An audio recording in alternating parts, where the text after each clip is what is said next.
షేబదేశపు రాణి బంగారం ఉంద గనుక తేగలిగింది. ఇశ్రాయేలు 12 గోత్రపు ప్రధానులు వారి యొద్ద సమృద్ధి ఉన్నది గనుక తేగలిగారు. అబ్రహాము జయించాడు, చేతి నిండా సమృద్ధి ఉన్నది గనుక గౌరవముగా 10వ వంతు చెల్లించాడు. ఇశ్రాయేలు రాజు యొద్దకు సిరియా రాజు అత్యున్నతమైనటువంటి సమృద్ధిలో నుండి బహుమానమును పంపించాడు. అలనాడు మరియా మిక్కిలి విలువ గల జటామాంసి అత్తరును తేగలిగింది. అయ్యా, నేను నా హృదయమును తెచ్చాను మీకోసం, నా దేహమును మీకు సమర్పణ సజీవ యాగముగా మీకు సమర్పణ చేస్తాను. నాతో ఉండండి ప్రభువా, నాలో ఉండండి.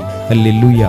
నీవు చేయాల్సిన సమర్పణ నీ హృదయమును నీ దేహమును ప్రభువుకు సమర్పణ చేసినప్పుడు ఆ పరిశుద్ధాత్మ దేవుడు 18 వరముల చేత ఒక విశ్వాసిగా నిన్ను నింపి అభిషేకించడానికి సిద్ధముగా